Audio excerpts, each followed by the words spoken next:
Pitch Bike MIUI 125, Racing ECU 24 pins. So ito po mga boss, sa may mga MIUI 125 dyan at naghahanap kayo ng Racing ECU na 24 pins, meron po available sa Pitch Bike Racing. So ipakita ko sa inyo mga boss. Yan. Ito po. So meron na siyang kasama. Ito po yung mode cable niya para sa 1 hanggang 4 na mode. So depende yan sa tuner nyo.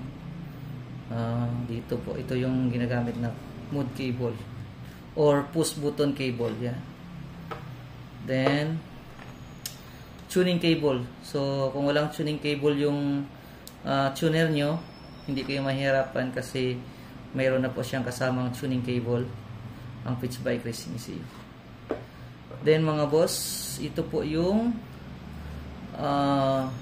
dito po nakalagay ang link para sa pag-tune. So dati is ito siya ECD, so ngayon pinalitan ng USB para hindi kayo mahirapan kasi mga laptop na ngayon na latest is wala na po siyang CD. Ito po ang kaya mas maganda ito, USB. Yan. Then ito po yung Racing ECU. So dalawang klase po yung MIUI 125 natin. Meron pong 33 pins at saka 24 pins. So kailangan yung standard nyo na ECU sa MIUI nyo is 24 pins.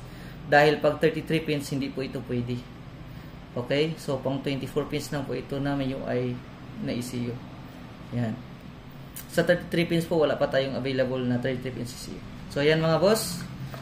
Kung naghahanap kayo ng Racing ECU para sa inyong MIUI 125, meron po tayo available sa Pitch Bike Racing. Yan. So for more info, pwede kayo mag-PM sa Pitch Bike page at saka maglagay din po ako ng mga contact number sa comment section. Please follow and God bless po.